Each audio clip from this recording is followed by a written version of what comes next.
Muy buenos días. Hoy nos vamos a ocupar de Huamán Poma de Ayala.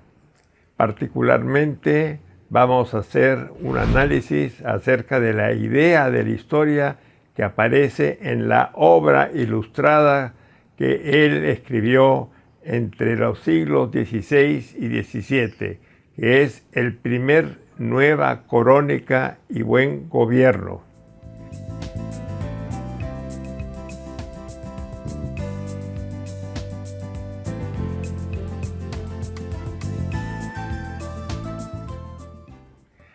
Este documento valiosísimo que ha sido utilizado por muchos investigadores y ha aportado enormemente al conocimiento de la sociedad prehispánica y de la sociedad colonial, se encuentra en la Biblioteca Real de Copenhague. ¿Cómo cayó en Copenhague? ¿Cómo llegó a Dinamarca en general? Bueno, las referencias que tenemos, que las han investigado Raúl Porras Barrenechea y otros estudiosos, es que un embajador danés que estaba en la corte española allá por los años de 1650 logró conseguirla.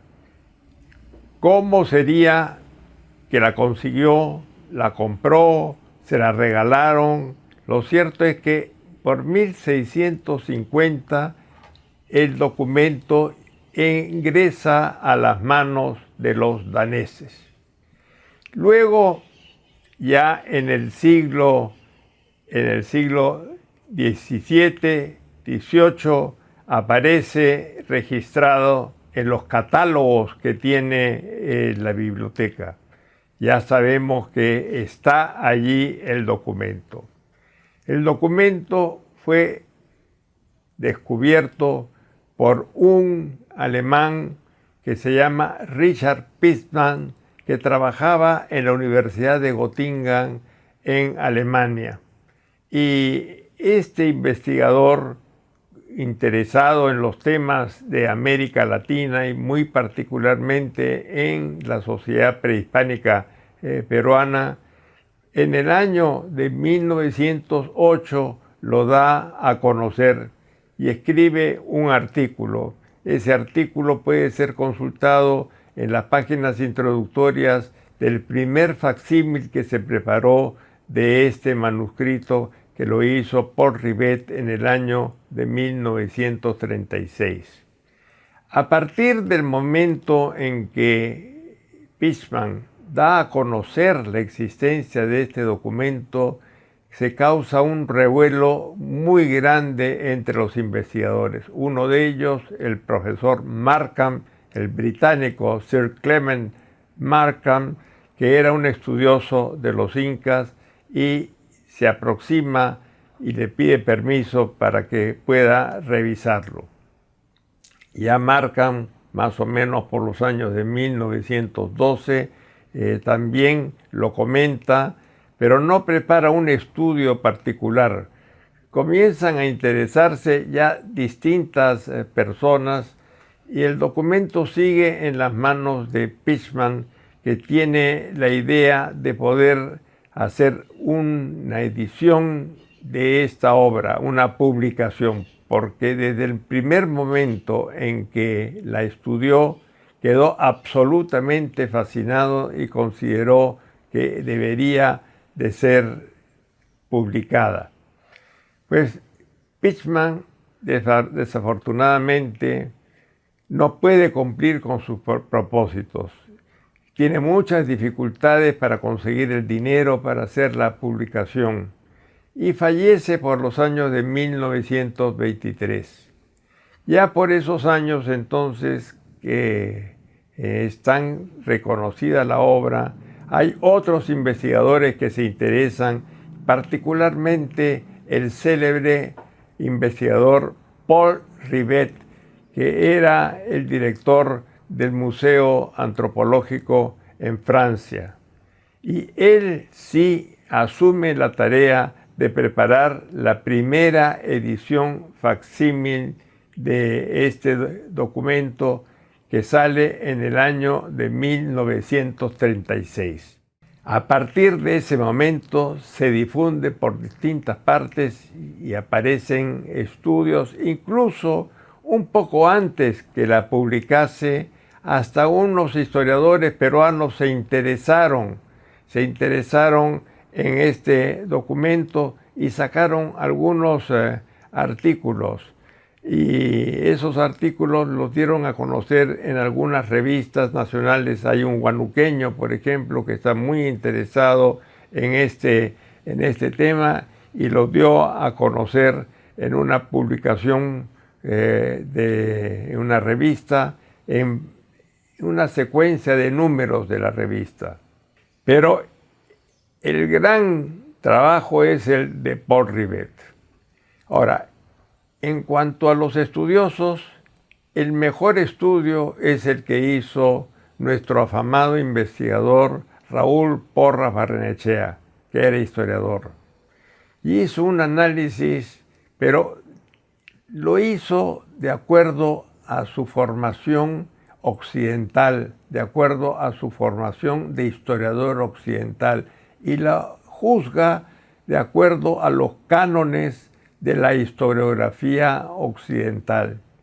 Y entonces, siguiendo esos cánones, él queda muy sorprendido que la lectura es una lectura bastante difícil, porque el castellano que utiliza Guamán Poma de Ayala no es un castellano muy fluido, es un castellano que combina palabras con el quechua.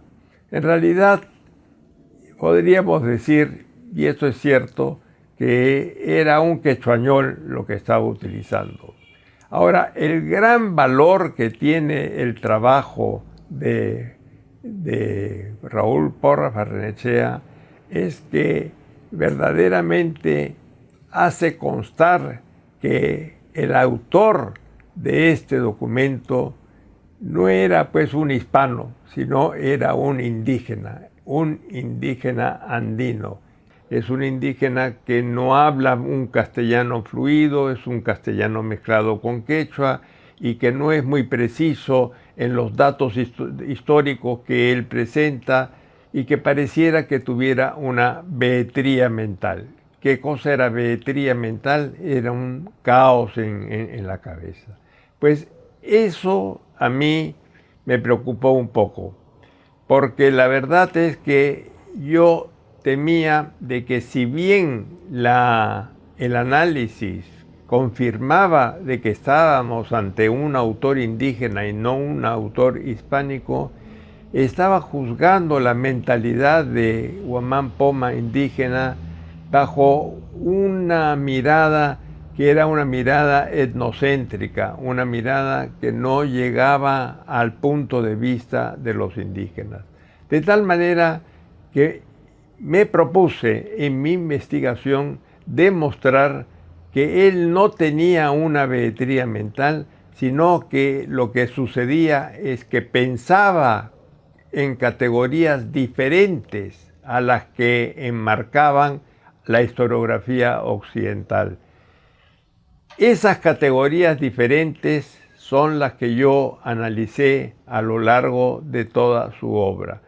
¿Cuáles tenían que ver con qué temas esas categorías mentales? ¿Cuáles eran las categorías que él manejaba?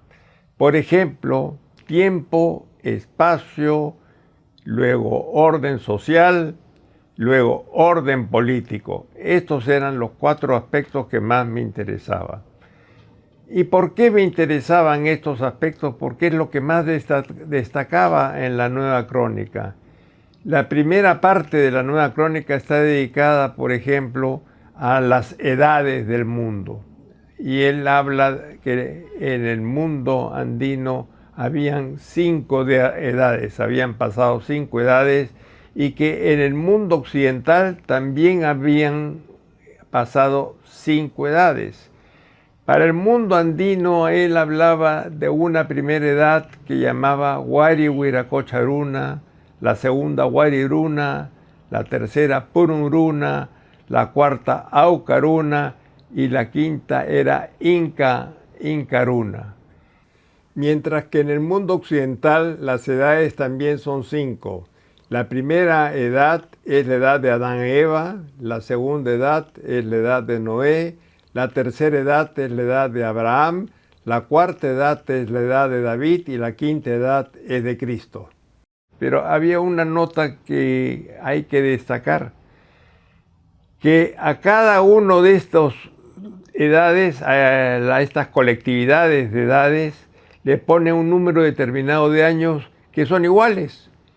Es decir, las del mundo andino le da 6.613 años de duración y a las del mundo occidental le da 6.612 años de duración.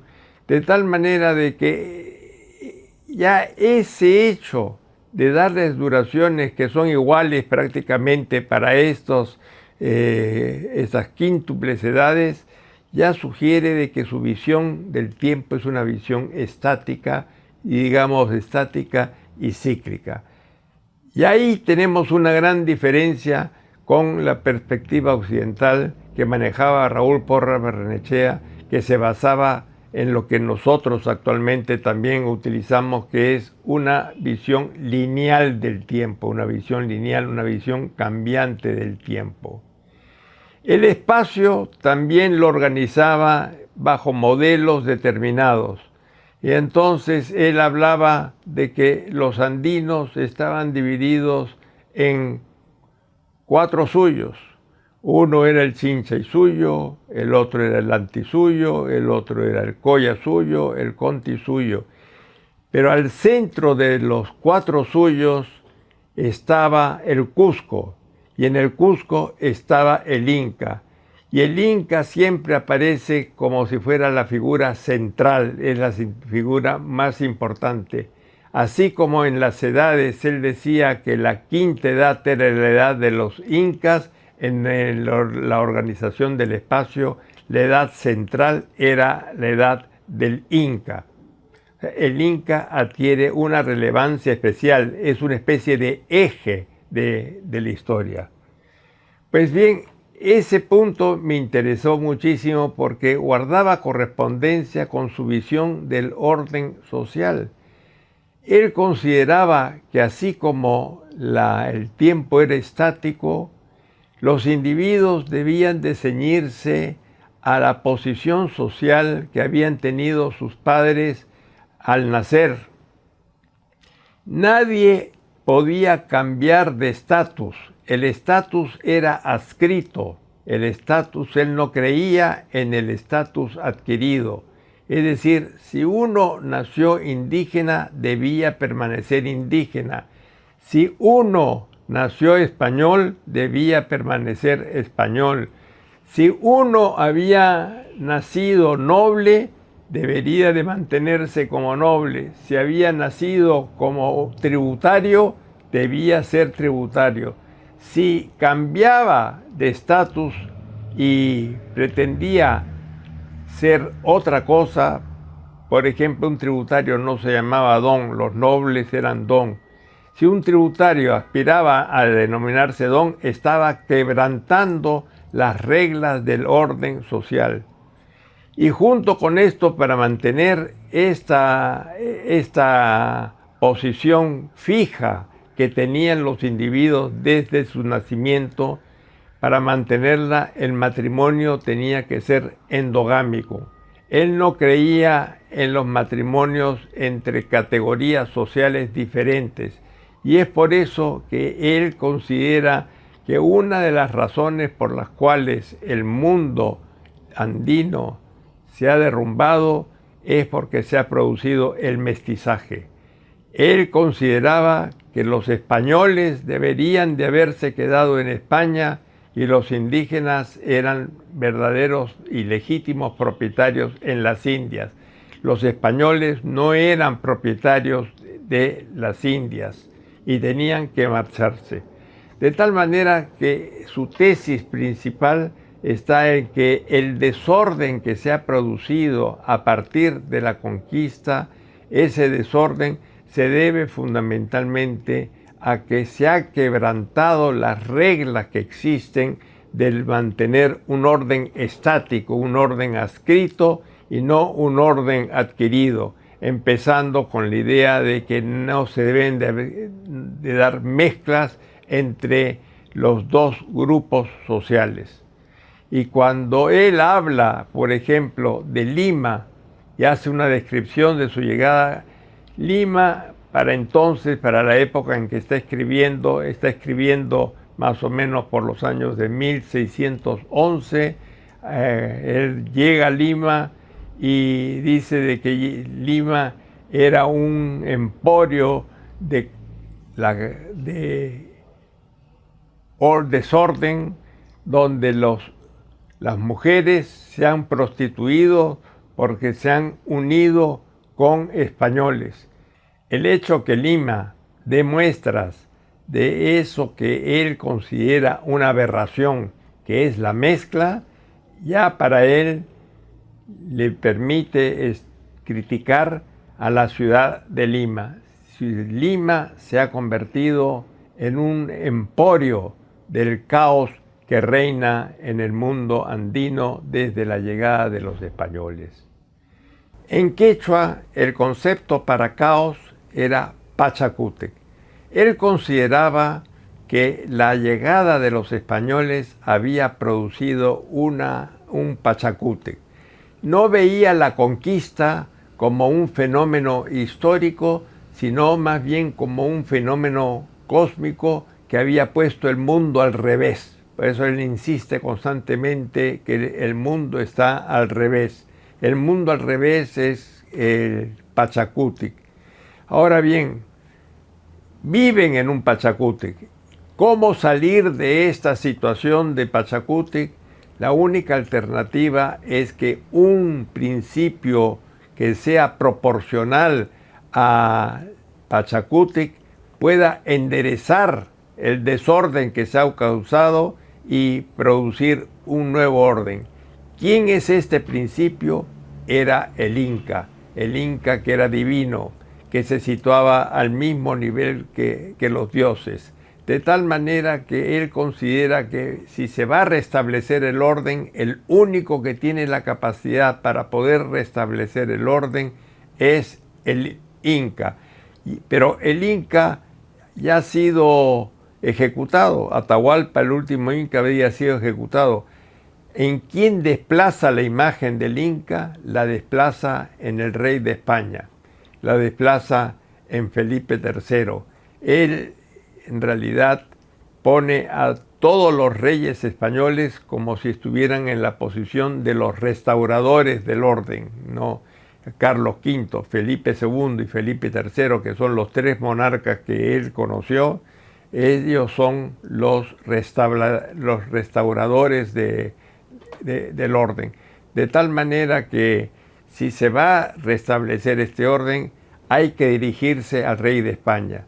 Ahora, no cualquiera puede hablar con el rey de España. Para poder dirigirse al rey de España, uno tiene que tener el rango social necesario para poder comunicarse con este personaje que estaba al nivel de los dioses.